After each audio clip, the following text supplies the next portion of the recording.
Hallo und herzlich willkommen zu diesem Stream.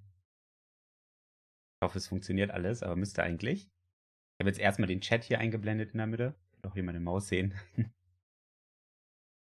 Da werden wir gleich dann den Stream gucken. Der ist leider noch nicht angekündigt, also ich kann ihn noch nicht aufrufen oder aufmachen oder sowas. Aber schön, dass ihr alle da seid.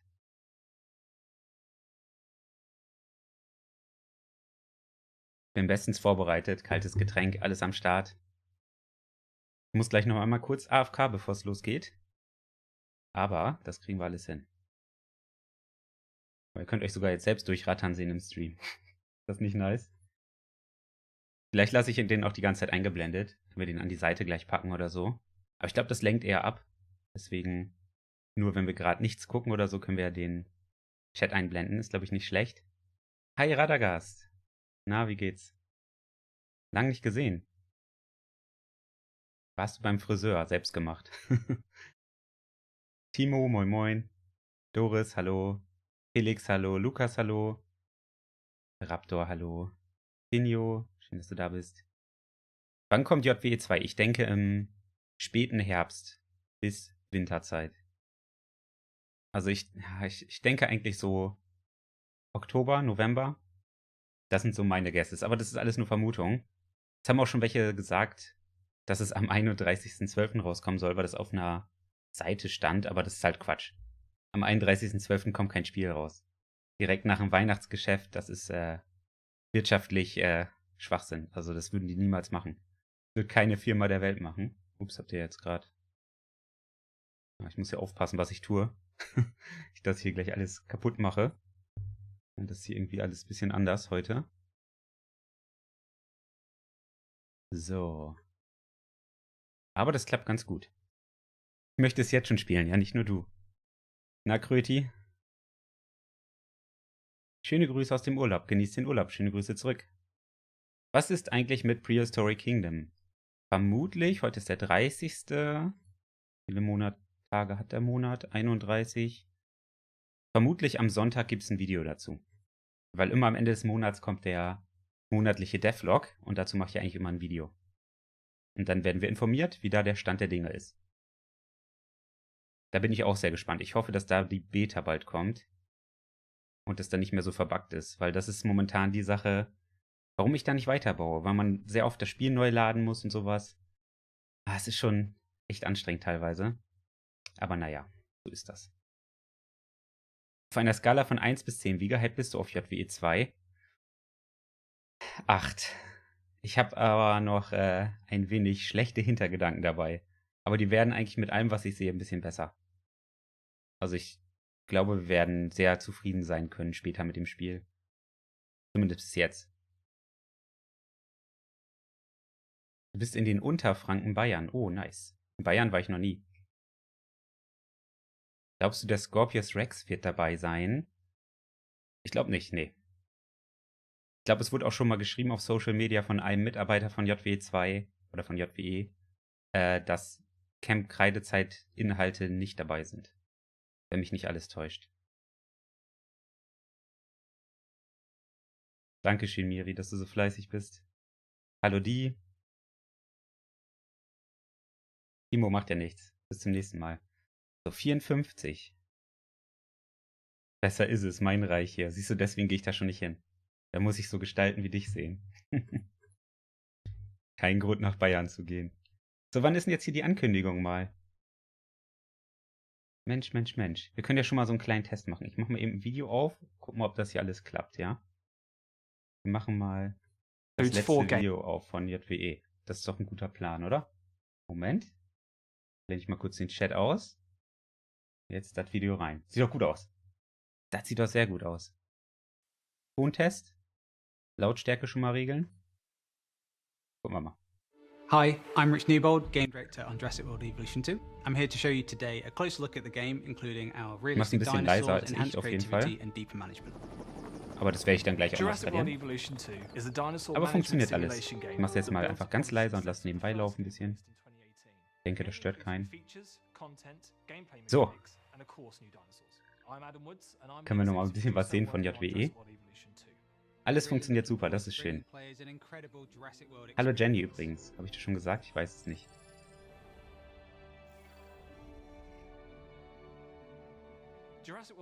Oh, Justin, die Mods haben nichts zu tun mit der Entwicklung von Jurassic World. Zu leise, ja, ich weiß. Das soll jetzt auch nur nebenbei laufen. Das ist ja noch nicht der Inhalt, den wir sehen wollen. Eigentlich hätte ich lieber... Warte mal, wir machen das anders. Damit wir ein bisschen Spielcontent sehen, kann ich lieber das Video von mir anmachen. Da hatte ich das ja zusammengeschnitten. Moment. Das ist wahrscheinlich ein wenig smarter. Ja, das hier. Dann könnt ihr auch ein bisschen Spielcontent sehen im Hintergrund. Das ist doch sehr gut. So. Sehr schön. Das ist von Frontier, das Entwicklerstudio, das Spiel.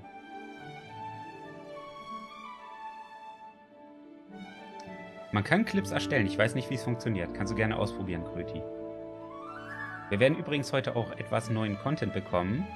Aber es war angekündigt, dass kleiner, in Anführungszeichen, Content kommt. Das heißt, definitiv kein Moser oder so. Der Bot muss noch an. Ja, einen Moment.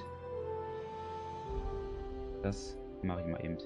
Jo, perfekt. Das seht ihr auch, ne? Wenn ich den bestätigen muss. Weil ich eine Bildschirmaufnahme anhab. Dann seht ihr mal alles, was auf meinem mittleren Bildschirm passiert. Da, jetzt seht ihr auch den Bot laden mal.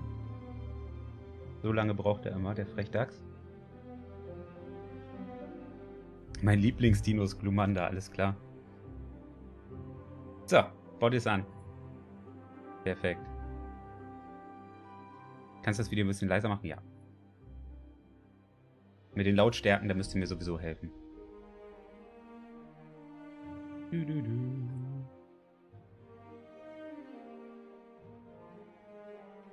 Was geht ja wirklich? Tizi, was hast du wieder gemacht?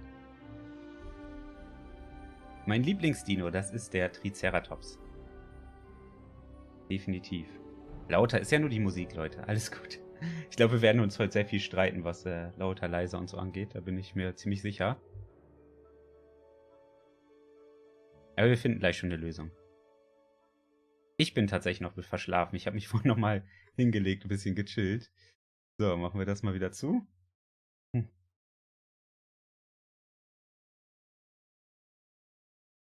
Oh, ist ja schon fast soweit. Hallo Enrico. Ich brauche das Fenster doch nochmal. So, gucken wir mal kurz bei Jurassic World Evolution, ob schon losgeht. Bitte macht eine Ankündigung. Immer noch keine Ankündigung. Warum nicht? Das finde ich jetzt aber frech. Ich will hier nichts verpassen. 16 Uhr war eigentlich geplant. Ich blende mal wieder den Chat ein. Ja gut, ich lasse mal das Fenster hier offen und aktualisiere dann ab und zu mal. Dann verpasse ich hoffentlich nichts. Was ist denn so euer Highlight bis jetzt von Jurassic World Evolution 2? Moin, Team Zombie.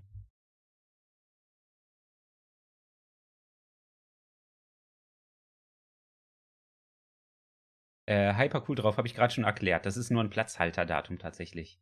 Wenn da steht 31.12., dann gehen die nur auf Nummer sicher, dass es bis dahin spätestens draußen ist. Es macht keinen Sinn wirtschaftlich, das Spiel am 31.12. rauszubringen. Kann ich mir nicht vorstellen. Oh, nice, Asa. Schick Fotos, wenn du was gefangen hast. Die neuen Animationen gefallen dir sehr gut. Der Moser, ja, von dem haben wir ja leider noch nicht so viel gesehen. Die Grafik, von der bin ich noch enttäuscht, muss ich sagen. Also, die ist noch sehr schwach, aber die wird definitiv noch besser werden. Dieser finale Touch, der macht ganz viel aus mit dem Shader und alles. Und da arbeiten die auch fleißig dran. Das sieht man eigentlich stetig, dass es besser wird, momentan. Wenn ihr so die ersten Screenshots anguckt, oh, es geht los. Nice, nice. Nice, nice, dann muss der Chat weg. Überlegt, den Chat hier zur Seite zu packen, aber ich weiß nicht, ob das stört. Ich glaube, das stört Leute, oder? Wenn wir da was gucken, der Chat. Zur Seite. Ich glaube schon. Müsst ihr mal reinschreiben. Kann man wahrscheinlich auch kaum noch lesen. Martina, kennst du mich? Oh, gerade weiß ich es nicht. Ist aber auch immer schwierig. Ist bestimmt nicht dein richtiger Name. Bestimmt der Account von Mama oder so, oder nicht? Oh. Passiert was. Achso. 5 Minuten. Der ist jetzt aber leise, der Stream. Ich bin schon auf volle Pulle. Okay. Was? Oder kommt das mir nur so vor? Ich weiß es nicht. Stört nicht, stört. Gleich, wenn es losgeht, machen wir es aus. Okay, Deal? Also ihr seid da gerade so zwiegespalten. Ich glaube, das kann man echt nicht lesen. Also ich kann es sowieso nicht lesen auf meinem kleinen Fenster.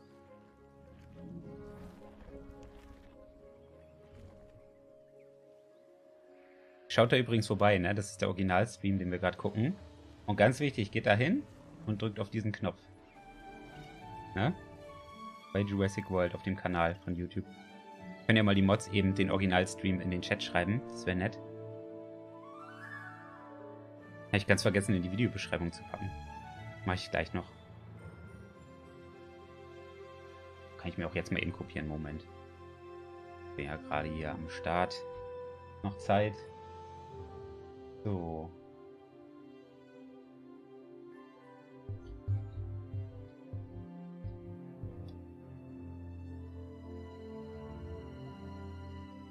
Übrigens heute frei bei der Arbeit. Sonst hätte ich gar nicht streamen können. Das ist nicht schön. Hannes, guten Tag.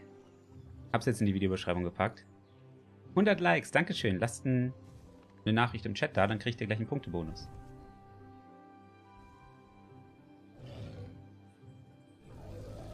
Ich habe halt ein bisschen Sorge tatsächlich bei der Grafik von JWE 2, dass die durch die Konsolen ein wenig leiden wird. Weil es das Spiel immer auf Konsole gibt und Konsolen natürlich nicht die beste Leistung haben, leider. Aber abwarten. Also ich glaube, wir werden alle zufrieden sein am Ende. Bin ich mir ziemlich sicher.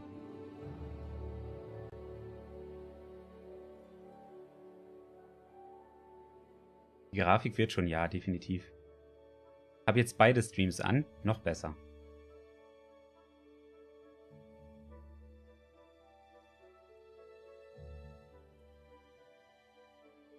Jetzt habe ich ganz viele Chats hier. Rechts läuft ein Chat, da läuft ein Chat und hier läuft der Chat von dem normalen Stream. Voll interessant. Überall blinkt was auf. Aber der Chat ist am wichtigsten, das seid nämlich ihr. Warum streamst du erst? Irgendwas Besonderes? Das ist nochmal so ein eine monatliche Zusammenfassung, was alles so passiert ist diesen Monat und was neu angekündigt wurde. Und es wird auch noch was Neues heute angekündigt. Also irgendein neuer Content wird gezeigt. Und darauf bin ich natürlich besonders gespannt.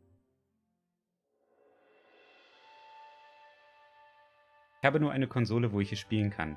Dann sei froh, dass das Spiel auf Konsole rauskommt.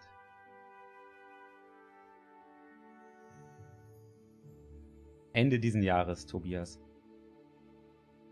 Wie lange dauert der Stream? Ich vermute... gute Frage. 1 Stunde bis 1,5? Viel mehr glaube ich gar nicht. Die waren bis jetzt nie so lang, die Streams. Ich habe die eigentlich immer geguckt. Aber diesmal ist das erste Mal, dass wir die zusammen gucken.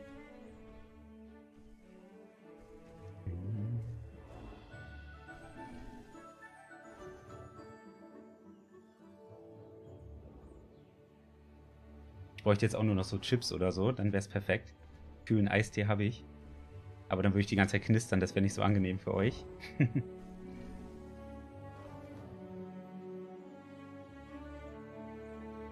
Oh, der Arjen, das sind Hoffnungen, die werden nicht wahr werden. Modding wird nicht unterstützt werden. Das ist allein schon aus Lizenzgründen schwierig. Weil die arbeiten ja fest mit Universal und sowas zusammen wegen den ganzen Jurassic World Lizenzen und dann ist es, glaube ich, mit Modding nicht so einfach, das rechtlich vernünftig umzusetzen. Oh, die Farbmuster von den Dinosauriern sind mega nice. Also ich finde diese Anpassung richtig gut. Ich hoffe, vielleicht sehen wir dazu heute mehr. Das wäre auch nicht schlecht. Oh, Bob Gaming, ich glaube, damit spannen die uns noch ein bisschen auf die Folter. Ich denke mal so September oder so sehen wir vielleicht den Moser.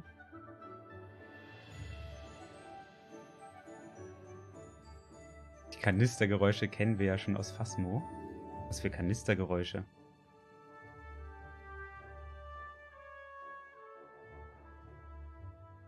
Oh, davon habe ich auch nichts mehr gehört. 01, 10. Oh, es geht los.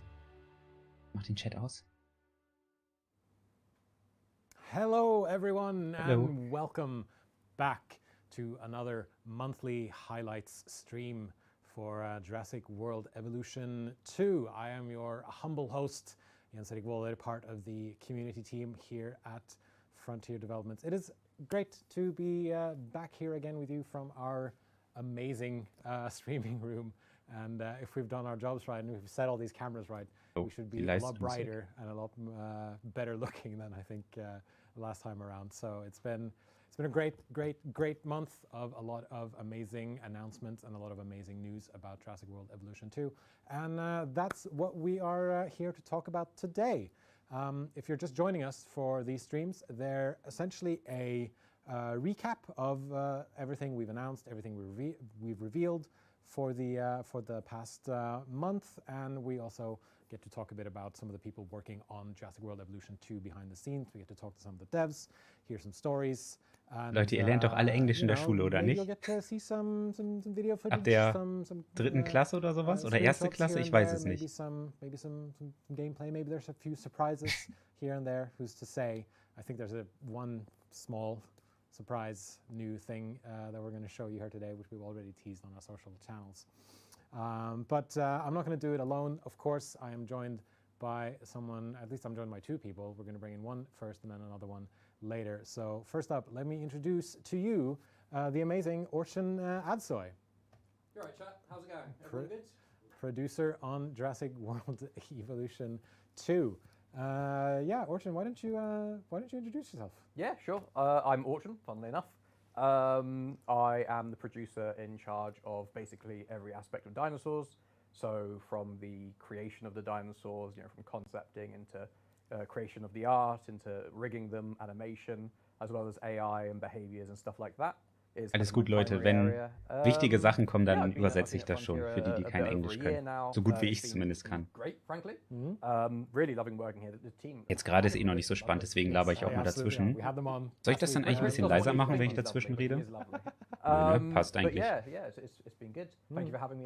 I just noticed that your socks are amazing. Yeah, thank you very much. I mean, I don't think you can see them that well on stream, but they've got cheesy pizzas. Wonderful pizza socks. So thank you very much. I've just got grey. Yeah, no, I had a point in life where I was just like, you know what, I can make myself look better. So I bought a bunch of You're an adult, you make your own decisions. You exactly. eat Nutella for dinner. Exactly. You wear socks. Exactly. Yeah. Pizza cupboard.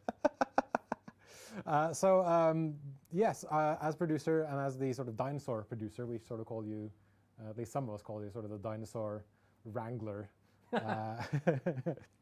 or a dinosaur expert, if you will. Were you much of a dinosaur kid when you were younger, or has this sort of come later as you've been joining us here at Frontier? I was as simple a child as I am an adult. Da gebe ich dir recht, my life. You talk about a Bei mir genauso. with 3 massive horns and a shield for a head. Yeah. That's exciting. Yes. It's something to be interested in.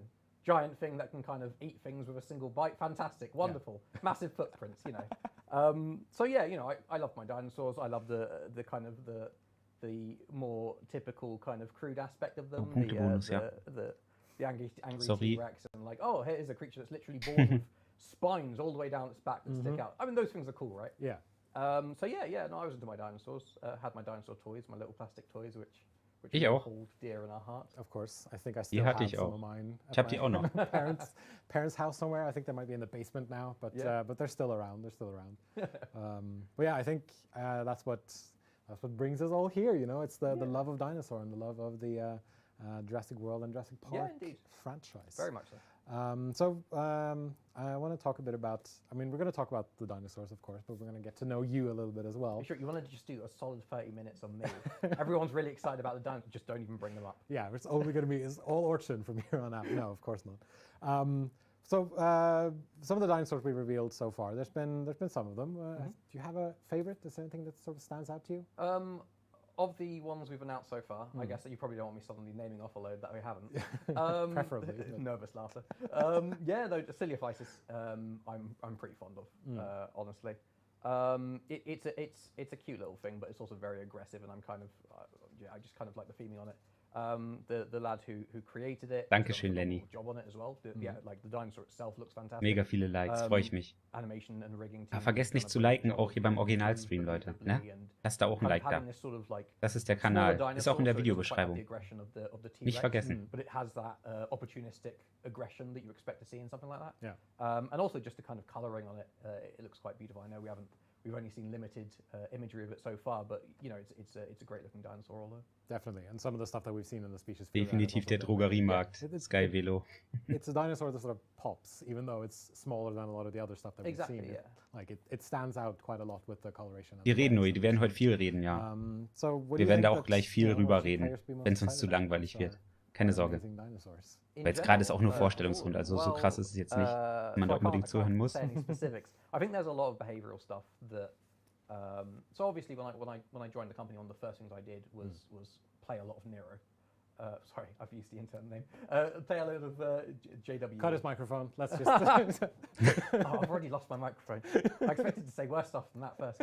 Play a load of. Ja, so ist das halt, Laura. Ist halt eine Zusammenfassung, ne? Da wird viel geredet. And then you kind of you forget as you're Hallo, working Martina. on the game, the sheer amount of additional behavioral stuff you've got going on there. All the kind of like amazingly improved animations and stuff like that. I think one of the things that we focused on quite heavily in this game that I think a lot of players are going to love is that. Ach Leute, seid ihr alle ungeduldig. You'll be playing the game for Sehr schlimm. time, and then something will happen. And a unique opportunity for a behavior. Streamst du später noch was? Wahrscheinlich nicht, nee. Zumindest nicht geplant. Mach mal ein bisschen leiser, ja? Sollen die mal nebenbei reden und dann kann ich mich besser mit euch unterhalten. Sobald gleich was kommt, kann ich es ja wieder lauter machen. Weil ich lese auch die ganze Zeit den Chat mit, aber will halt nicht die ganze Zeit dazwischen reden. Aber ja, ist bis jetzt noch nicht spannend. Passt schon. Jetzt kommt bei dir die JWE2-Werbung. Ja, das ist passiert. Google hört mit. Die hören alles. Über was reden die? Die reden gerade so ein bisschen auch über ihn und alles. Also ich höre auch nur mit einem Ohr zu, bin ich ehrlich. Aber ich glaube, wir sind auch noch nicht an dem Punkt angekommen, wo die wirklich über Spiel richtig krass reden. Morgen kommt ein Livestream zum Minecraft Jurassic World, der Alien. Da gab es eine kleine Planänderung.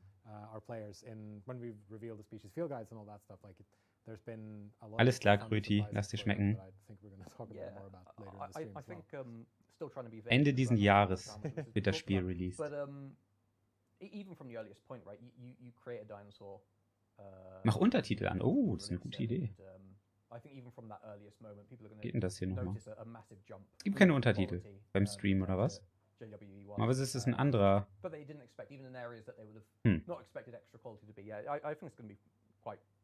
Nee, Untertitel gibt's nicht. Sorry. Tut mir leid. Normalerweise gibt's hier so einen Button. Personally looking forward to seeing more of these amazing new behaviors that I haven't seen yet either, that you are, you know, sort of have boiling around in your head right now.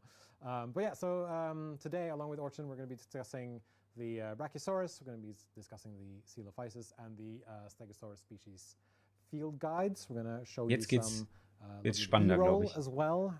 Basically, we're going to show you some in-game footage that you may or may not have seen, depending on what you've seen on our YouTube channel. Ich habe alles gesehen. And we're going to talk a bit about our latest feature focus, along with our lead designer. We're going to be also discussing a certain German gaming magazine that I know some of you out there have been very interested in the past month. Because, you know, if you know, you know. Ich habe den Artikel auch gelesen von dem Gaming-Magazin. Park management. So I think we should first jump right into the Brachiosaurus. Ah, amazing. It's lovely when it works. Wunderschön. So, species field guide for Brachiosaurus. This was. Ja. Ist wunderschön, wenn es klappt. Erstmal buffern. End of June, but alles we're klar. Be bringing it into the Jo, was ist denn los? Monthly highlights, just because we can. Certainly one of my favorite. What is dinosaurs. happening? I'm a huge fan of herbivores, especially the big ones. Because like the Brachiosaurus itself, like back in the day, was so Genau big jetzt, that you ne? didn't really Genau have jetzt any kommen die Ruckler, wo man endlich was sieht vom Spiel. Yeah, you've got these beautiful lumbering giants, like especially when you see them among the forests and such. Ja, wir sehen ihn nochmal, you also kind of alles gut. expect this sort of, an aggression from a carnivore or something like that. But when you have something that's just so naturally massive, Schlechtes WLAN, nee. Yeah. It's just quite a beautiful sight. They're also quite cute. Der Stream läuft ja auch. They can be, yeah. Zoom in on their little faces. Yeah. They're quite adorable things. Assuming you're not a person standing next to one about to be crushed, of course. Yeah, that's what I'm worried about, because you see like screenshots of from the first game of players having built a tour. Der ist wirklich sehr to, hübsch, der Brachio, muss ich sagen. For example. Ja, was ist jetzt denn los? Then, the Brachiosaurus steps down and suddenly the tour has to stop. Die Technik bei denen klappt auch nicht so gut. The Brachio is standing here and it's eating. What is happening? We need to wait until we can move on. But yeah, definitely, I think it's incredible. And if you've, I think it was in the Amargasaurus species field guide. There's a Brachiosaurus in the background, Mega actually hübsch. eating from the trees, Yep. which I personally didn't notice at first either. But a lot of our players picked up and was like, wait, is that what I think it is? And of course, that leads into the whole paleobotany system that we've talked about previously as well. And I think some of those smaller behaviors that people can pick out from like backgrounds. Yeah, that make them if you have 4 pixels showing something that people didn't know, they'll figure it out. Players are wonderful when it comes to disseminating information from any sort of footage thrown out, which is obviously wonderful fun for the marketing department deciding when things go out, because you need eagle eyes to make sure that exactly what you want to be seen is being seen. But it just kind of Ich Red Skull natürlich. Right? Like you put in. Das habe ich nicht vergessen. You have this ever so slight scene in the for like a half of a second. Ja, ich glaube, deren Stream ist wirklich ein bisschen am Laggen. Liegt, glaube ich, nicht an mir. Some of the guys making YouTube videos and some of the kind of breakdowns. Amerikas Internet funktioniert nicht. Really positively heartening. Seeing people kind of so interested, they'll spend the time to do that. So yeah, it's great. For sure. And let's see, there was a comment in chat from Unicast Gaming saying, my favorite is the Ankylosaurus, but Brachios are like seeing the modern day whale. You just can't grasp the size. Den Ankylosaurus würde ich auch gerne sehen, das wäre cool. Truly is, like here's a creature literally as tall as a tree. Yeah. And somehow that thing died out. And I think that's also what's sort of blowing my mind whenever I think about dinosaurs. So, wer weiß, wie die Dinosaurier ausgestorben sind? Dann erzählt mal.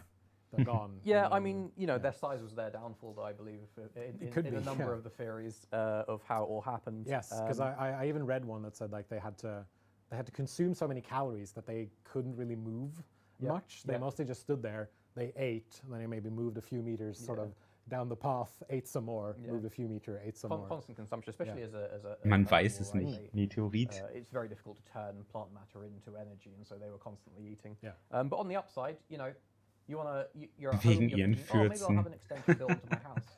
But you never know when there's going to be a massive dinosaur trampling on it. So, I think we'd be a much more nomadic people if dinosaurs were still around. I definitely think so. I think so. I'm not gonna spend thousands of pounds on a great gaming rig for a dinosaur to walk in and eat it, Ein Meteorit ist schon richtig. Es war halt so, dass der irgendwo, glaube ich, in Nordamerika abgestürzt ist, der Meteorit. Bei dem Aufprall hat er dann natürlich auch schon viele Dinosaurier getötet. Und alle, die dadurch nicht gestorben sind durch den Aufprall, sind dann später durch die Rauchwolke, die am Himmel war, also da war ganz viel Rauch, gestorben, weil die Sonnenstrahlen nicht mehr da durchgekommen sind. Und dann sind alle Pflanzen gestorben. Dann hatten die Pflanzenfresser nichts mehr zu essen. Dann sind die irgendwann gestorben. Und daraufhin sind irgendwann die Fleischfresser gestorben, weil die dann auch nichts mehr hatten. Das war das Ende der Dinosaurier. So weiß ich es zumindest. Also ganz schön fies. Elendig verhungert. Hallo Angelos. War das nicht Nordamerika irgendwo? Ja, ne? It's so difficult not just talking about some of the cool stuff. It's fine. Tim will cut my microphone off if I do that. He will, definitely. And he'll probably give me some evils as well. I can see in chat as well that there's a lot of love for the Brachiosaurus. Beef Taco says, my favorite is also the Brachiosaurus.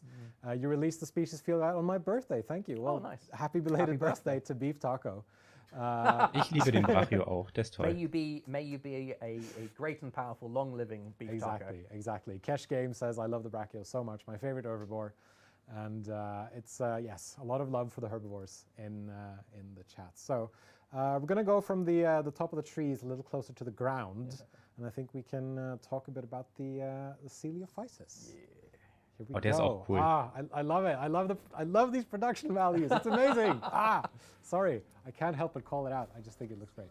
I love these little guys. Look at them. Coelophysis. That patterning down the side of the body is beautiful. It's so sharp. Das finde ich übrigens mega gut, dass sie das da hinschreiben, in Lautschrift, wie man es ausspricht. Behaviors.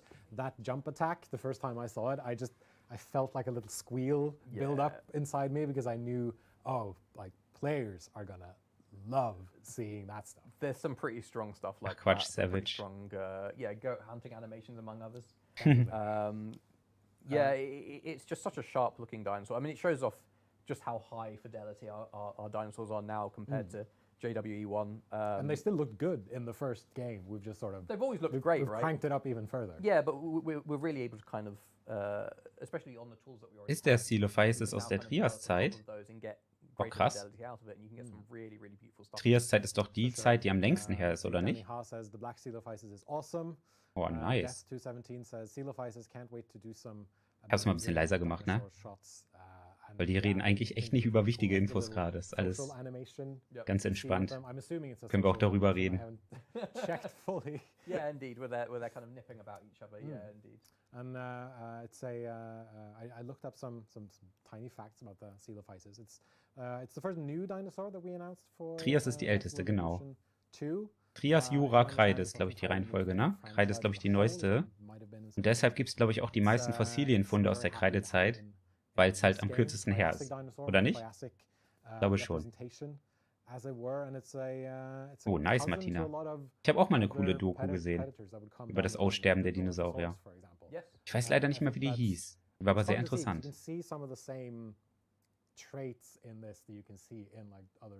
Ich finde ja tatsächlich immer noch, dass der aussieht wie ein Trodon und Kompi, so eine Mischung daraus, aus den beiden. Hat ungefähr den Trodon-Körper mit dem Kompi-Kopf. So kann man es sagen, oder? Beziehungsweise einfach nur ein größerer Kompi, kommt auch schon fast hin. Doing research into paleontological papers and studies. We look at bones. We look at, one of the first steps we take in the concepting phase of any dinosaur is we find photographs of the skull. Yeah. Or the closest. Habe ich bestimmt schon mal gesehen, Marius. Bin ich mir sicher. Kartoffelabend? Bist du gerade am Chips fressen oder was?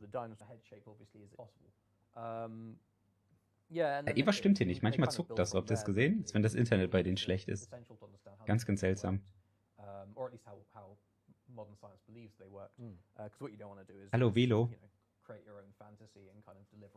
Yeah, I mean, it has to be accurate to what they will look like within the Jurassic World greater universe. So there's a lot of, I'm assuming there's a lot of back and forth with Universal as well to make sure that they look okay. Yeah, no, Universal have been great to work with. They've provided us with a lot of information and a lot of kind of data to work off of their own creations as well, and that's made the entire process a lot easier. And so like I noted before, you see some of these new behaviors as well here. You see the socialization stuff, you see the jump attack, you see a bit of running onto the goat. A lot of people picked up on the jump attack onto the goat as well, which I think was, it looks so brutal, but it's also, they're dinosaurs. They eat meat, they hunt, all that stuff. So it's we in terms of the goat hunts, we had there was one in particular. I think it may have been Red Skull, mach's gut. This handsome one here. The T-Rex hunting a goat, I think, caused a lot of people internally to kind of stop for a bit and say, "Is this too brutal? Like, is this?" What we realized is that the animation team had done something. Bei dir ist alles verpixelt, wirklich? Musst du mal aktualisieren am besten. But it is what it is. It's a massive carnivore on two legs. It's not really, Pumpshots, das ist meine Lieblingsdokumentation. Die Legende von Big L. Mega gut. And the fact that it's invoked emotion from our own developers is a great sign. I think people are going to see that on an awful lot of our animations. There's a lot of really. Ich freue mich schon auf die neuen Sachen, die kommen. Weil das ist jetzt gerade wirklich nicht so spannend für uns. Haben wir halt alle schon gesehen. Speaking of some good, believable, strong animation work, let's take a look at the Stegosaurus. Der Stego. Because here is one thing that I know a lot of people really loved when we first showed it off. I think I know what it might be. The Stegosaurus one looks amazing in just like these two ones here, but that roll animation is just so cute and lovely, and it's so unexpected for a creature of that size, I think, to roll around like that, and then you sort of think about it for a bit. It's like, yeah, it makes sense. Of course, like, what sort of behavior is this? Is it just like a casual idle thing? Does it have a scratch on its back it needs to take care of? It's adorable. It's almost puppy-esque. It's perfectly believable. It's not like Ich finde die auch mega cool, die Rolle. Aber ich glaube, da wurde im Forum richtig viel diskutiert, dass das irgendwie unlogisch wäre oder sowas. Ich weiß es nicht mehr genau. Es war ganz interessant zu lesen unter dem Beitrag von diesem Species 4 Guide. Shared my screen, showed them. They're like, okay, we need to get that into our footage. We need to get people seeing that ahead of time. To call it an idol would probably be not entirely accurate, but it's one of the behaviors that a dinosaur does, essentially while idling. It can go for a number of different things, and it's a kind of essentially it's cleaning itself, right? It's trying to look after itself. And various dinosaurs can do various things that are relatively similar. Not similar in the sense that they'll jump on their back and start rubbing their back against the floor, but in ways that make sense for that particular species. Depth217 said that the skins looked amazing. They absolutely do. I especially like the Mein Lieblingsdino ist seit der Kindheit schon der Triceratops. Das war ja schon immer. Und da werde ich auch bei bleiben. Have excelled in terms of the creation of these dinosaurs. Obviously, as I'm sure you all know, it's always a combination of artistry and also technical art. The guys on the technical art side have created tools that are just phenomenal at creating really detailed but also kind of efficient and effective in terms of the technology using them, tools for our art team to use. And that's created a situation where our more artistic members can really Ehrlich jetzt, Charmy? Kind of look at every scale on the surface of a dinosaur, figure out exactly why are they there. Is this skin soft? Is this skin hard? Would it have large scales here, small scales? How would the scales transition from one part of the body to another? How do the spines integrate onto the back of a stego, right? They don't just appear on the top of the skin, there's stuff going on underneath. So you have to make sure that's believable. And then on top of that, the coloration, kind of going into that in detail, understanding what creatures exist in the real world that would have coloration of different sorts. Ich finde ja tatsächlich, dass die ganzen, also Brachio, Stego und sowas, gar nicht so viel anders aussehen als in Jurassic World Evolution 1. Also die haben natürlich so ein kleines, eine schöne Modelverbesserung bekommen, aber so krass finde ich die Änderung nicht. Oder fällt mir das einfach nur nicht auf? It's that emotional response which you want from good quality animation. Because all that really does is it makes me a bit sad, because what I actually want is a stego to fall on its side in real life, so I can kind of just rub its side. Yeah, give it a bit of a belly rub. Yeah. But unfortunately, or at least in my lifetime, I'm unlikely to meet a real stego, which is a bit saddening. But never mind. Science of the future, for the sole purpose of rubbing a stego's belly. Maybe, yeah, definitely. But then again, this would be the franchise to tell us why this might be a bad idea. No. That's all fancy. I'm sure there's nothing, and I'll give you my personal guarantee. It'll be fine if we bring the dinosaurs back. Nothing can go wrong. Yeah, okay. By bringing dinosaurs back. All right. Let's now go over to some more in-game shots. If you've seen our dev diary, which was released earlier this month, you may have seen some of this already. But I feel like it's important to show some of it and talk a bit more about it. So let's go. Jump over to Gameplay ist immer gut. So we see a lovely park shot, of course. Yeah, the environment team have done a phenomenal job. It looks really great, and of course we go straight into the dinosaurs. I appreciate I'm here to talk about dinosaurs. Übrigens, da gerade auf dem Bild, das ist viele haben geschrieben, das sind Diplodocus, wo ich gesagt habe, das ist ein Apator. Ich weiß nicht, ob das stimmt, keine Ahnung. Yeah, no, it's all great. You've got the raptors there heading over. Doing a bit of pack hunting. No, I mean they're going over to be polite.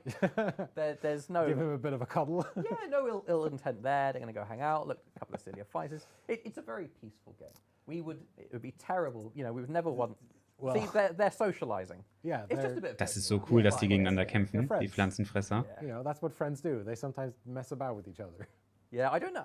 Again, I'm being cautious, but I think the fighting stuff is gonna. Yeah. I think people are gonna be quite impressed by that. I hope so. A lot of really, really good stuff in there to really set it aside from JWE. So. Da, jetzt achtet mal darauf. That's absolutely what I'm hoping as well. Aber ich glaube, das ist wirklich ein Diplodocus. Also man hat so Stacheln, glaube ich, gesehen. That we've given you through the dev diaries, for example, and through these species field guides. So it's a sort of a it's a tiny morsel of the bigger meal that's about to come when we launch the game later this year. Ja, ihr schreibt auch gerade die It's been Plodokus. really great seeing the skins and seeing some of the new behaviors and like that tiny just growl or whatever it is from the Diamogosaurus. No, from the Velociraptor that appears. Right, yeah. Because you have that one with the Imago as well, where it kind of pulls back. Also hier sehen die Kämpfe immer noch genauso aus wie in JWE 1, also so rundenbasiert. Yeah, but it's still big. Yeah, I remember initially. Also ich bin gespannt, wie es sein wird. That's a really cool dinosaur. And then the guys obviously made it, and then we saw it in game, and I was like, that's not the scale I expected, but it makes sense, right? Yes. A massive creature, evolutionarily speaking, probably wouldn't need spines like that down the back of its neck. So yeah, it's great. And I hope everyone out there is enjoying seeing some of these images. If you haven't checked out our dev diary just yet, you absolutely Der Corito ist auch should. schön. And, Da bin ich echt gespannt. Also das ist eine Sache, die ich super interessant finde, das Pack-Hunting. Also da bin ich mal gespannt, wie gut die zusammenarbeiten. I think we're gonna switch you, Orchon, out with someone else that you may have seen from the dev diary if you've seen the dev diary. And, an upgrade, I assure you. Sehr gut, Niklas. As we do that, we're also gonna debut the small something new that we may have alluded to earlier on our Twitter and Facebook and Instagram pages. So we will be right back right after this. Oh, was kommt jetzt? Bin ich aber gespannt.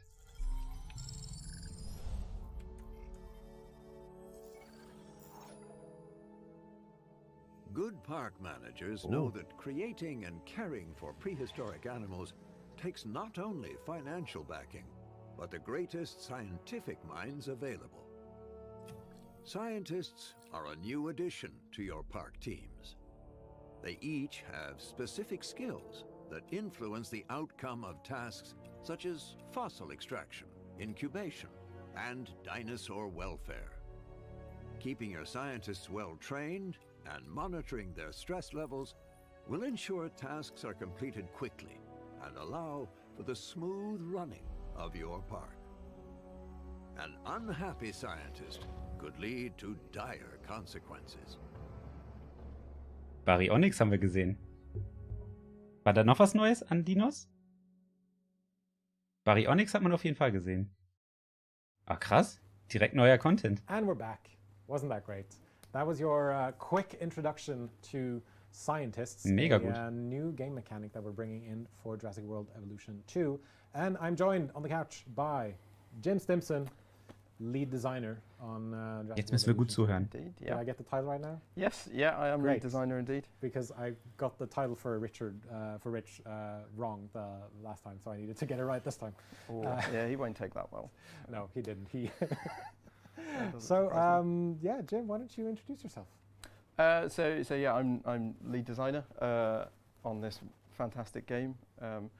To a team of absolutely wonderful designers who make my life much easier and make me look good. Importantly, yeah, I've been at Frontier for 12 years. It'll be 13 years by the time this game comes out. So yeah, it's always exciting to kind of get to this point in a project where we're kind of in that exciting run up to kind of releasing. Now we can the finally title. show people all the amazing things we worked on. When you're working on it for so long and you're a little bit nervous, like what are people going to think about this? Yeah. And then, I mean, the reaction's just been fantastic. Yeah. So Do you keep up with it a lot? I mean, that's usually my job and my team's job. Yeah, I mean, of course, of course, we can't help ourselves. We look and we kind of keep an eye on the sentiment and stuff, but everyone's so excited.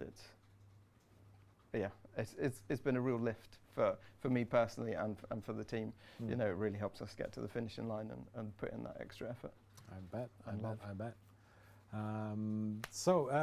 Yes, Scientists. It is a new mechanic in Jurassic World Evolution 2. And we're going to talk a bit about it, but I want to get to know you a little bit first. Sure. Were you much of a dinosaur kid growing up now that you're working on a dinosaur game? Yeah. Wir zeigen das gleich nochmal. I loved dinosaurs when I was little. I still remember going to like I think it was the Natural History Museum and kind of seeing all the skeletons there, and especially when you're so little, they're just gigantic compared to you, and you're just like in awe of these things. I mean, they're still gigantic compared to you when you're an adult as well. All right, I'm sure. I know, that's fine. But yeah, it's. I now get to see it through like different eyes because I've got a 7-year-old little boy, and he's just crazy about dinosaurs. So working on this game has been fantastic for him, and kind of working from home, and he'll come in and sneak and have a look at what I'm working on and stuff, which is great. And then my little girl, she's now getting into dinosaurs as well, and she's a lot of it is because I'm working on this game. And bless her, she went out the other day for a trip with her auntie, and she bought a little red Triceratops toy. It doesn't roll off the tongue that well. It doesn't. And she's called it Red Roy. Oh, that's lovely. Bless her. So yeah, so it's a big thing in my house. So you're raising like a dinosaur household at this point. Yeah, it's pretty cool. My wife hasn't got a clue what we're talking about most of the time. Mach's gut, Felix. Mach's gut. Do you have a favorite part of the game so far? Ich dachte, die droppen jetzt Infos über die Scientists. I don't have one favorite thing. I've got lots, which I think is probably important for me as the lead designer to have lots of favorite things. What we've done with the dinosaurs is fantastic, and the team working on those, all the way from kind of concept art into behaviours, like the way they act is well, I mean, we've already seen some of it. It's absolutely fantastic. The new territory system that we've got in there is brilliant. The paleobotany side of things, there's so much going on now. It's absolutely brilliant. So yeah, I'm looking for and the scientists as well. I'm a big fan of those. Luckily.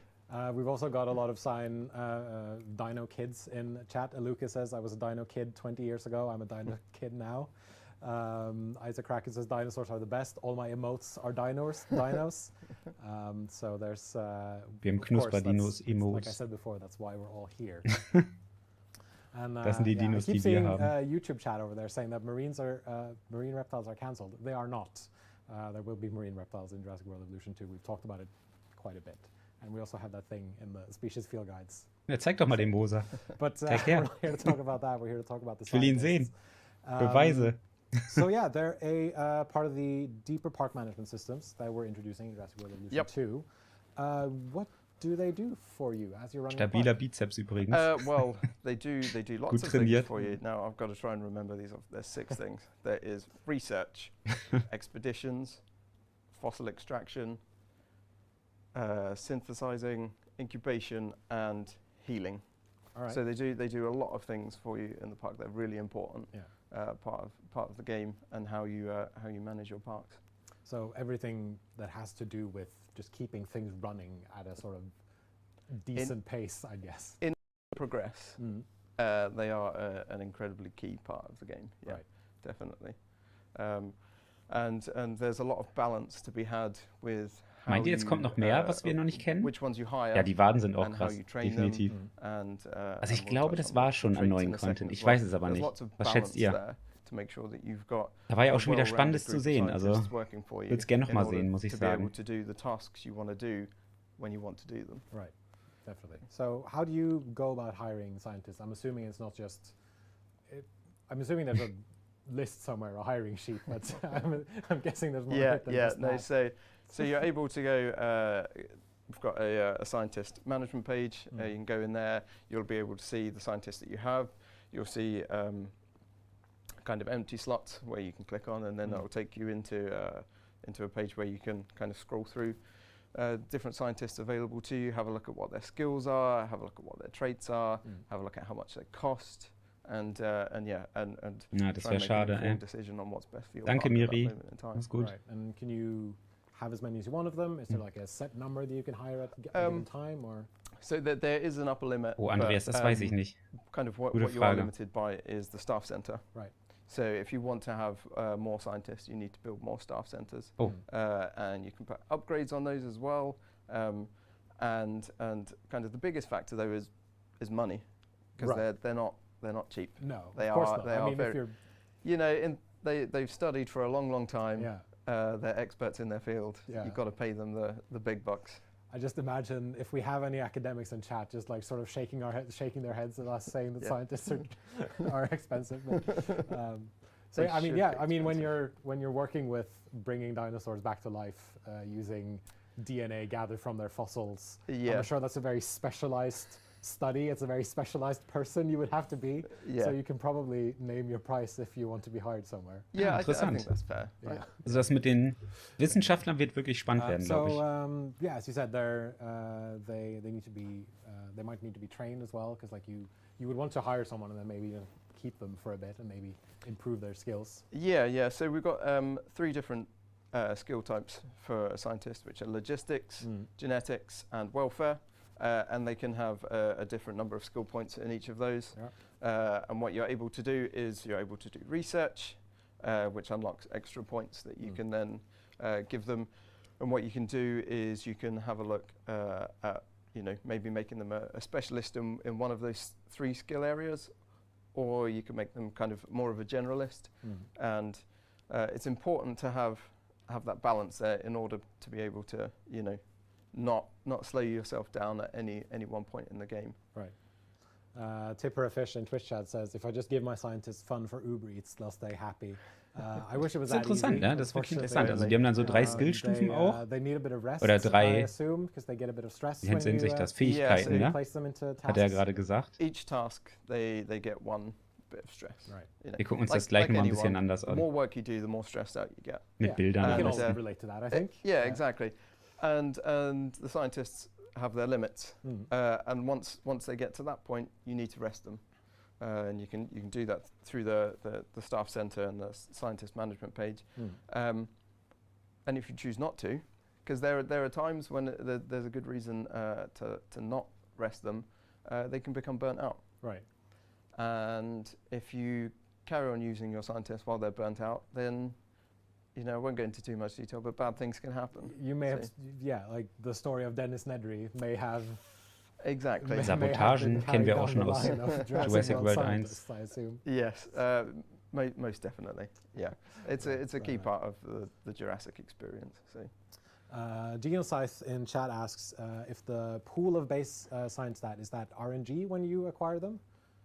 Yeah. Random number generation. So they you have a pool to pick from, and then I can't remember the exact time, but they'll regenerate a new set of scientists for you to pick from. So if the one that you want, kind of either in terms of skills or in traits, then it depends how patient you are as a player, really. Sure, yeah. As like you can okay, das ist Zufall mit den Wissenschaftlern, die man einstellen kann. Und die werden auch aktualisiert. Also nach einer bestimmten Zeit kann man dann auch auf andere Wissenschaftler dann zugreifen. Aktualisiert sich also irgendwann diese Seite, wo man die einstellen kann. So the trait system is really important to having schön Fake-Kaktus auf dem Tisch. Set of scientists. Perfekt. These are kind of like their little specializations. So you can have ones like faster extractions. So if you send them on an extraction task, it means that it'll take less time for them to come Gute back. Frage, Marius. Or cheaper incubation. Untertitel gibt's leider when you're nicht. incubating your dinosaurs, Sorry. it costs you less money. So having kind of a balance of all of these different traits means that if you use the right ones for the right jobs, you can speed it up or make it cheaper for yourself. Right. The other thing that you can do is you can over-assign scientists to tasks, and if you over-assign and have more skill points than you need for that task, then again that can reduce the amount of time things take. Right. So there's lots of options there as a player to kind of choose how quickly you're going to progress through the game.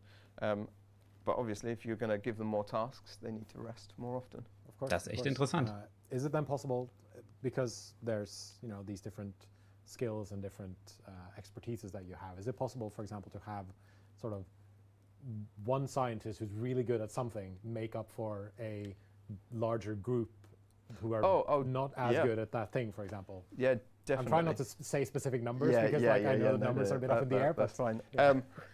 Definitely. Yeah, it's helpful when you're playing to have someone who is really good in logistics or genetics or welfare, especially as you kind of get in towards the later game. Because then, tasks, you need more skills for those tasks in the later game. So therefore, the best thing for you to do is to make sure that you have got these people who are really good in these individual areas. Yes, definitely. I was looking. Hat gar nicht zugehört. Xenocypher says, "I like the system. It gives a lot more personal touch to the management aspect, kind of like Heroes in a strategy game." And yeah, I agree. Someone in YouTube chat also pointed out that they have individual bios. They do. You can see as you're sort of picking them out, and if you take a look at the park management guide that we showed you during the stream, which should be now on our YouTube channel. You can also read some of these bios, and I'm assuming that we have, I mean, I know we have a copywriter, and I know we have writers working for us. I'm assuming they've been typing away, putting these together. And we also created a new system that our very talented designer, James, put together for us to create lots of different unique bios, working with our Ich glaube, es wird immer wieder Hybriden geben in Jurassic World Evolution 2. Zumindest den Indominus Rex und den Indoraptor. It's a nice little touch. Mal gucken, was noch. Ich bin gespannt. Some of the bios when I actually get to play the final version of the game to see what's everything in there. Yeah. Are there other staff types that you need to hire, or are they all just sort of everyone's a scientist working in so yeah, everyone's a scientist. Right. And kind of the other workers in the park, you don't need to worry about them. You just need to worry about the scientists and managing them. I mean, you know, they're a handful enough as it is. So anything extra, I think, would be pretty stressful. Ich glaube, das reicht auch. Does this Nur die also Wissenschaftler mean da zu haben. Because I know this came up after the dev diary came out, at least on our forums. Shout out to the forums, by the way. If the divisions were no more, because that was a huge part of Jurassic World Evolution 1, having to do contracts for the different the Hammond Foundation divisions. Like, is Dr. Dua, Isaac, and George, are they just gone now? Are they coming back in some fashion? So they are coming back, yes. Right. But I'm the characters or the divisions? The characters are coming back, but I'm not going to say in what capacity the characters are coming back. We can find that one out later. That's interesting. That's interesting.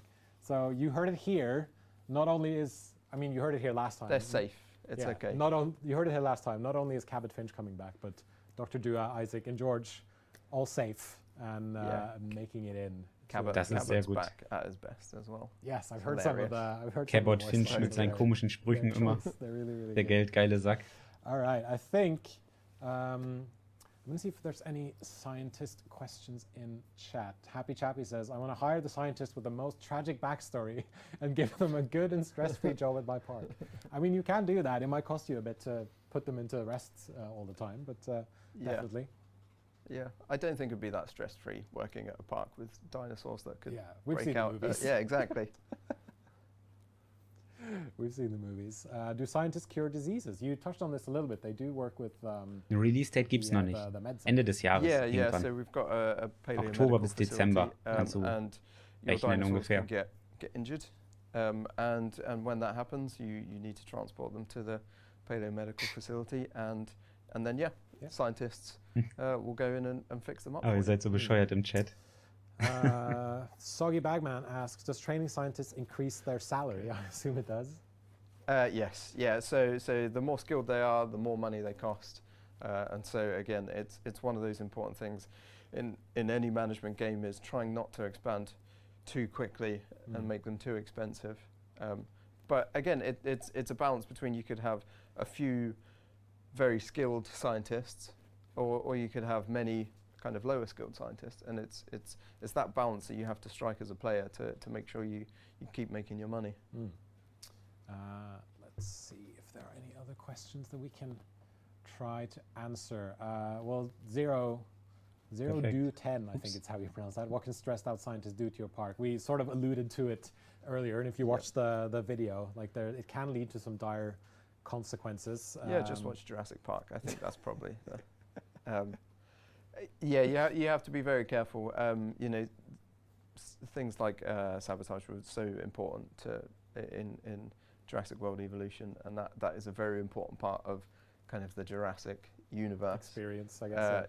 And this time it's a little bit more in your direct control over what goes on, but I really like it as a real nice risk reward sometimes when you're just impatient and you're like, well, just one more task. Yeah, just to see how it goes. And see what happens. And All right, I think it's time to move on to. Oh God, we're running out of time, almost. But yeah, so that's your introduction to scientists. You can check out the video again. Gucken wir uns auf jeden Fall nochmal genauer an in einem Video oder sowas. Also definitiv. Also mit dem Clip dann auch. To be putting up a write-up about the scientist system and some of the things that you need to know. But now we're going to be moving on to a German gaming magazine. Oh yeah. I've been picking up some steam recently. Fans of German gaming literature may have noticed a recent article going around, thanks to some clever content creators, with some exclusive images. So we thought it would be a good idea to take a few minutes and take a look at them. So kriegen wir die jetzt hochauflösend, die Bilder endlich? Weil aus dem Magazin, die waren sehr schlecht von der Auflösung. Das ist cool. Here we go. Oh ja, Hochauflösung. So, of course, sehr gut. Lovely Cool. From the game. Of course, this is a screenshot from the gyrospheres, which make their return. I think you've seen them for like a second or two in the dev diary. Here we have the hatchery UI. Tim, can you pause this, please, for a second? Yeah. So yes, you've got the hatchery UI. You've got two Amargosauruses ready to go. Yep. And eagle-eyed viewers may see that there are two buttons. There's release dinosaur, which I think just lets them all out. Yeah. So it's a really cool new feature that we've added in. Also hier. So you can do multi-release, and you can see your dinosaurs kind of all running Oder was? out together. Ja, doch, das meinen die, ne? Dann werden die gleichzeitig auch freigelassen, die Dinosaurier. Und man kann die auch direkt mit Heli irgendwo hinbringen. Das finde ich auch richtig cool, die Funktion. We've mentioned briefly in a feature focus previously, but it does exactly what it says on the tin, I'm assuming. Yes, it does. It's this fantastic thing where you can get your dinosaurs ready and go, well, I don't want to release them into this enclosure. Yeah. I want to put them, other side of the park. Yeah. And you can do release via airlift, and you go over and you click down, and all of them get delivered. Just placed there. Yep. Amazing, and that goes for the entire group as well, I'm assuming, if you're releasing a group of yeah. So if you're releasing a group, you have to do all of them at once. You don't have to put them all in the same enclosure, but you have to do the. Man kann die gleichzeitig freilassen. Die kommen dann da gleichzeitig raus nebeneinander. Das haben wir auch schon gesehen in dem Amargosauros Species Field Guide. And I'm excited about some of this stuff. Now, keep in mind some of these UI elements. Oh, wie schön die aussehen, ne? Die Skins. Still from a game that's still in development. Richtig nice. So some things might change, but we wanted to give you a brief look at what things may look like. Can we pause it there, Tim? Gallimimus. So, got the Gallimimus, and I really like just overall the look of the screenshot, look of the dinosaur. You can see the shadow there. You can see the reflection of the viewing tower in the water. There's so much that we've added into this game and layered on top of what we had last time. And the dinosaurs as well, like they look so. They look amazing. Fantastic. They absolutely do. It's a nice bright skin as well for it. You can see in the UI, you can see like its overall comfort level. You can see. Sieht wirklich sehr cool aus hier auch mit dem weißen Bauch. Decrease. Yeah. The edit environment button is basically just to immediately jump into adding more paleobotany and sort of stuff. It's a shortcut. So you don't have to jump in and out of menus in order to be able to get that comfort up. Good quality of life. It's a real good quality of life thing. Let's continue further, please, shall we? Thank you so much, Tim. Tim behind the board's doing an amazing job of everything during the stream. This would be the staff center, if I'm not mistaken. Glasses. I'm such an old man now. Do you need to borrow mine? Steht hier. Yeah, that is the staff center. And you can. Let's pause on this one as well. Yes. This one would be one of our amenities Der in der Regie hat's eilig, der skippt die schnell durch. Wir haben keine Zeit mehr. Mehr Bilder, schnell. The color wheel. Geiler Typ. So there's going to be like several different things that you can change. Ja, das haben wir ja schon gesehen. Das sind die customizable Gebäude, ne? Mega cool, dass man hier solche Statuen und sowas vormachen kann. Finde ich richtig nice. Individual. Und auch die Schilder und sowas. Voll interessant. Und natürlich auch cool, dass man hier die Farben selber auswählen kann. Da hat man dann wirklich alle Möglichkeiten, die man braucht. Ich finde die Lösung sehr cool mit den Gebäuden, dass man das so machen kann. So yeah, that will save your recently used colors, And also, so you can put put colors together that you can contrast and complementary. That's what I was looking for. Yeah, and use contrast. Get your color wheel out. Yeah, exactly. Make sure you get the right RGB on everything. Let's go on and continue the slideshow here. And let's next, come on. I don't remember the order I put these in. So yeah, of course we've got another Brachiosaurus and Triceratops here with also some of their comfort levels and some of the things that they might need in their territory and in their enclosure. Was ist das denn jetzt hier eigentlich? Easy, just click on a dinosaur, see at a glance Gebäude. everything you need to know, and then just hoffentlich sagen die das noch. edit the stuff that you need. Yep. That's well, yeah, that's what you want, isn't it? You want to be able to Nö, sagen sie quickly nicht. look at these things, and so we've made sure that you can. For sure. Big Wolf Gamer says, greatly prefer this UI. Looks sharp, clean, concise, easy flow between information and action. Just my opinion. The UI team, like everyone's done brilliantly. I feel like we can't just stop praising people enough for the work. Well, ich glaube, das ist so ein Ding, um die Dinosaurier zu überwachen. Really, und zu beobachten, oder nicht? Also sowas in der Art. Also ich glaube, mit Strom hat das nicht viel zu tun. Kind of imagine how much time and talent goes into making a game as big as this. Der Moser dauert noch. Focus on the UI, like the guys have done. Genau, Cat Gaming, das glaube ich auch, sowas in der Art. Danke für die Info. There's been a lot of back and forth between UI design and the design team, and we've worked together really closely to make sure. Okay, danke, Yoshi. We're getting all the correct information. Aus wie eine Toilette. And you know, Alles our klar. UI design team are very smart chaps. So. Ross in YouTube chat says quality of life improvements on point. We love to hear that. Wyatt Miller says the new UI also fits the new game so much better. Like it screams Jurassic World Evolution 2. So it screams sequel and improvement. We love to hear that as well. Let's continue with the slideshow and see what next is coming up. Yeah, we're back to the Stegosaurus. Oh, der Skin ist nice. There, that's the Ranger Richtig post. hübsch. That's the Ranger post, yeah.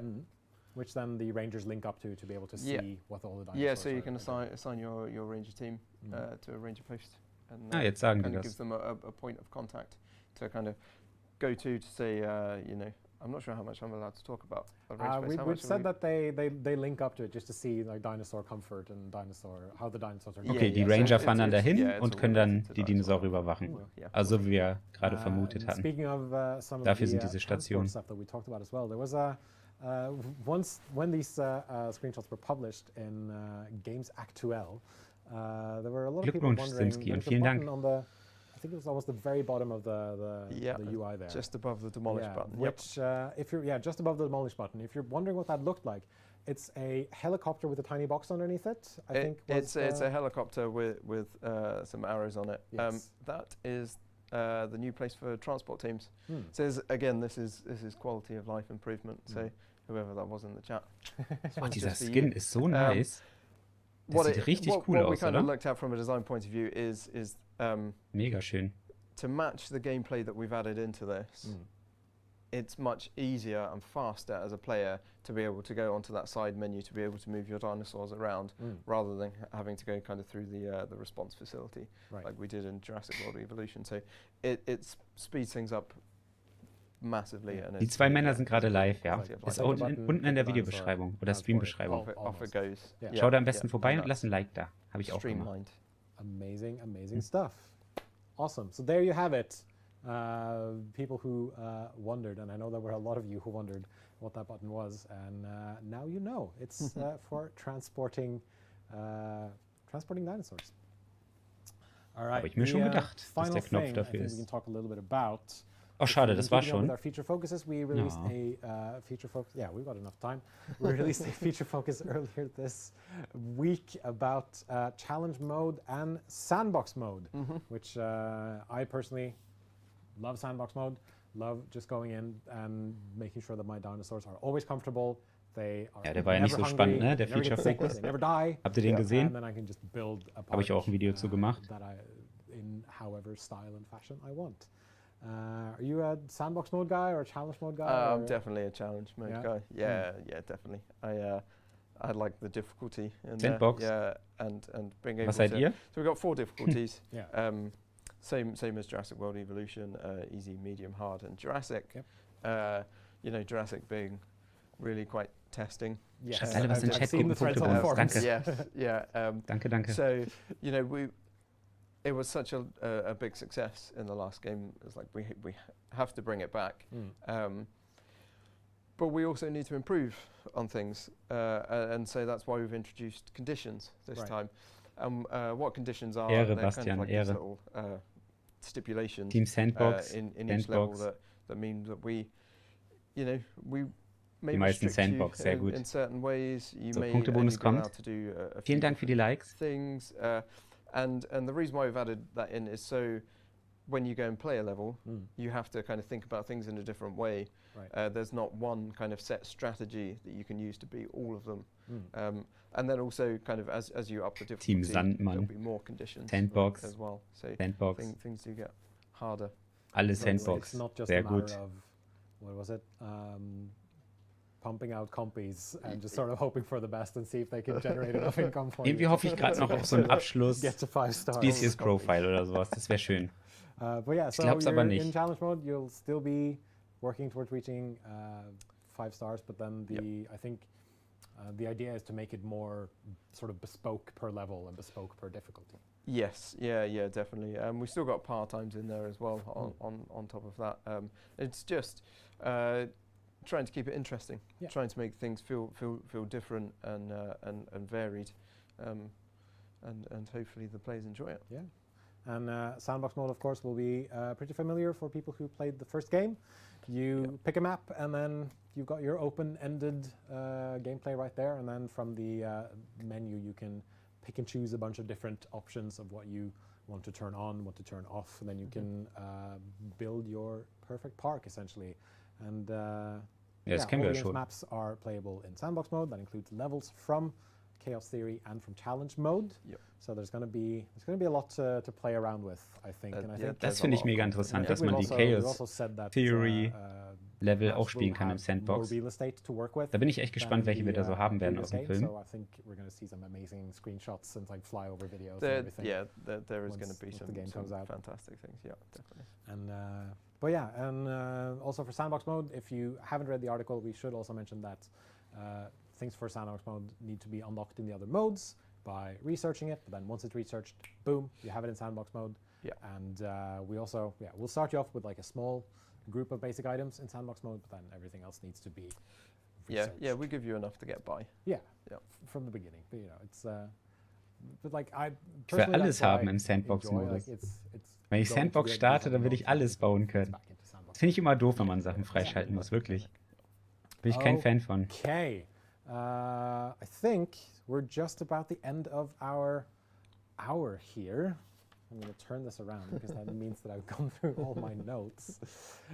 Sehr schön. And for everyone out there asking for a release date, we are not quite ready to reveal that just yet, but we should have more news to share. Seht ihr, Leute? Es gibt noch kein Datum. So don't forget to follow also alle, die immer noch glauben, der 31.12. wäre es, ist es nicht. YouTube, Twitter, Facebook, Instagram. Instagram könnt ihr mir auch folgen. Zack. So we're at JW_evolution on Twitter. Werbung in eigenen Sinne. At Jurassic World Evolution on Instagram. It's facebook.com/Jurassic World Evolution and youtube.com/Jurassic World. Menschen als Lebenfutter. Well. Sehr gut. And I think that's about it for this monthly highlights stream. Thank you everyone for joining us. Thank you to war doch ganz interessant. Vielen Dank für den Stream. Thank you, Jim. Thank you for joining us as well. Thank you to Tim for holding it down behind the Schon vorbei, ja. behind the ones and twos, working the camera. Wir machen immer nur so eine Stunde. Sound mix and everything else.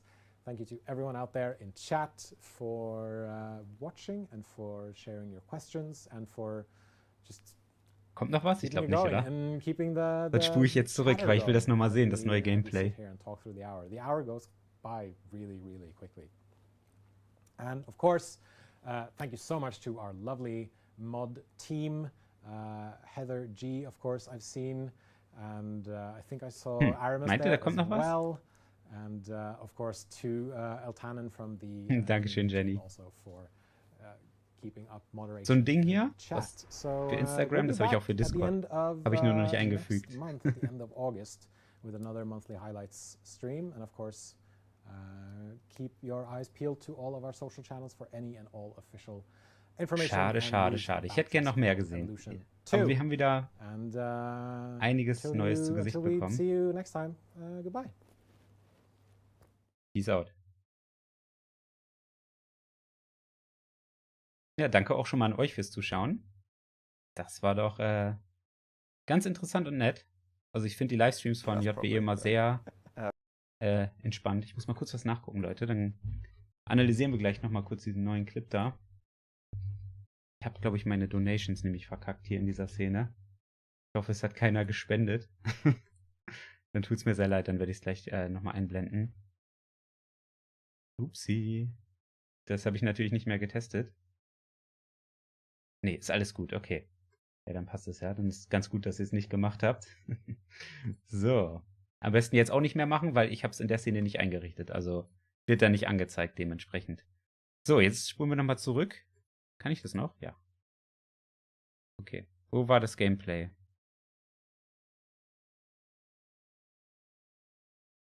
Bevor der Typ da kam, ne? War das nicht so? Ja, hier war's. Okay. So, jetzt gucken wir uns das nochmal an gemeinsam. Should, and I think at this point, if I'm looking at my notes correctly, and I'm looking at the time correctly, which I'm trying to. Das freut mich, Daniel. I think we're gonna switch you, Orchon, out with someone else that you may have seen from the Dev Diaries. You've seen. So, komm. Yalla. Right after. Jetzt geht's ab. Das ist jetzt der neue Content, den wir heute gesehen haben. Über das. Das Spiel sieht schon wieder besser aus, oder? Bilde ich mir das ein. Es wird jedes Mal besser, wenn die was Neues zeigen. Kann aber auch am Wetter liegen, dass es gerade irgendwie Sonnenaufgang oder so ist. Aber das sieht richtig cool aus, muss ich sagen. Da haben wir den Baryonyx und hier dieses. Nee, das ist ein Ranger-Team normales, ne? Die sehen auch anders aus, die Jeeps. Das ist nicht diese Veterinär-Unit. Die sieht nochmal anders aus. Aber hier fehlt auf jeden Fall noch ein bisschen Shader. Das Auto sieht irgendwie noch, weiß ich nicht, das passt gar nicht richtig in die Welt. Der Baryonyx ist cool, dass wir den jetzt auch bestätigt haben. Aber eigentlich war der von vornherein klar. So, wäre der nicht im Spiel gewesen, das hätte mich stark gewundert. Oh, hier. Paras, Leute. Paras. Cool. Ich vorhin gar nicht gesehen.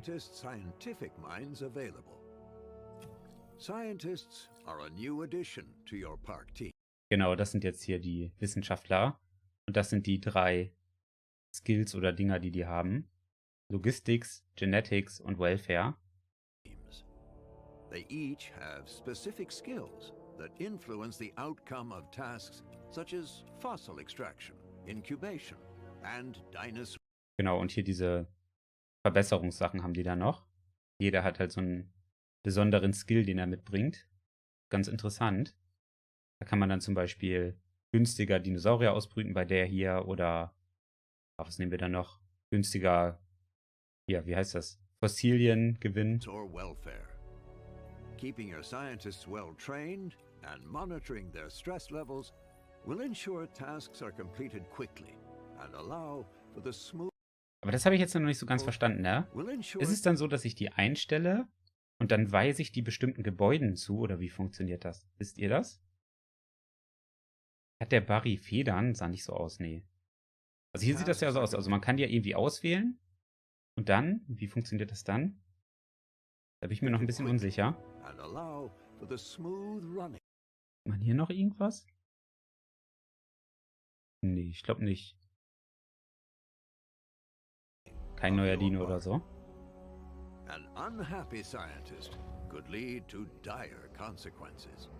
Oh ja. Da sehen wir das erste Mal Rexy in ausgebrochen. Nochmal zurück. Ist immer schwer in so einem Stream hier zu regeln. So, jetzt. Mensch. Good park managers know that creating and caring for prehistoric animals takes not only financial backing, but the greatest scientific minds available. Scientists are a new addition to your park teams.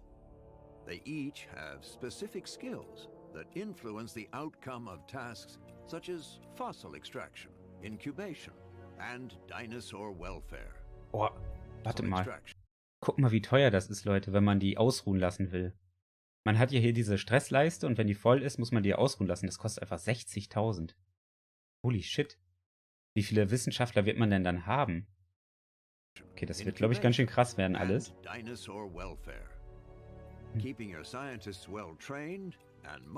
Und guck mal, man kann auch die Skills dann hier hoch machen, so wie es aussieht. Also man kann die auch trainieren. Das ist auch cool. Keeping your scientists well trained and monitoring their stress levels will ensure tasks are completed quickly and allow for the smooth running. Ah, okay, dann kann ich den Wissenschaftler jetzt auswählen, dass der diese Aufgabe erfüllt. Jetzt verstehe ich das. Okay.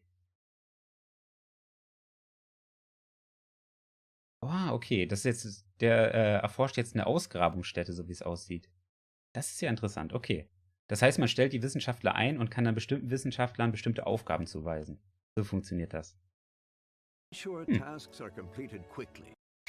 Kann man sein Bild da auch einfügen? Das wäre schon witzig, ne? So sein eigenes Bild als Wissenschaftler. Vielleicht kann man das ja später mit einer Mod machen. Das wäre mega unterhaltsam.